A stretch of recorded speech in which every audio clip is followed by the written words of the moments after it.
ناظرین، ابھی ہمارے ساتھ جامعہ رحمانی کے شعبہ صحافت کے چوٹی جناب فضل الرحمان صاحب موجود ہیں، جنہوں نے النادیہ العربی میں شرکت کی ہے۔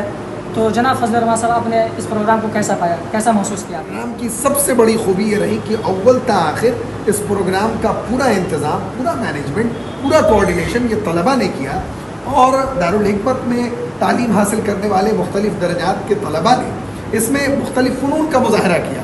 عربی میں تقریر کی، اردو میں تقریر کی۔ ان کو بہت کم وقت ملا تھا اور بالکل کم وقت میں بچوں نے یہ پوری تیاری کرائی۔ اساتذہ کی کوئی شرکت اس میں نہیں رہی۔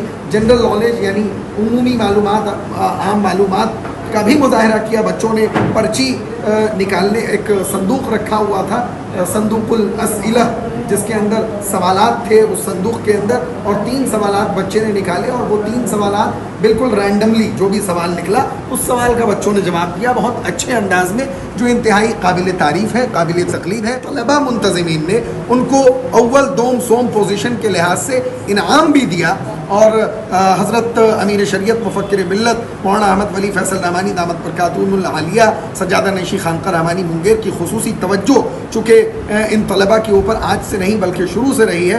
الحمدللہ ان طلباء نے بہت ہی کامیاب مظاہرہ کیا۔ میں ان تمام طلباء کو مبارکباد پیش کرتا ہوں، ان منتظمین کو بھی اور طلباء کے لیے بھی نیک خواہشات، ان کے روشن مستقبل کے لیے دعائیں کرتا ہوں۔ جزاکم اللہ تعالی شکراً جزیلا۔ بہت بہت شکریہ۔ کیمرہ مین محمد شاہد کے ساتھ محمد غفران رحمانی، دارالحکمت جامعہ رحمانی، منگیر۔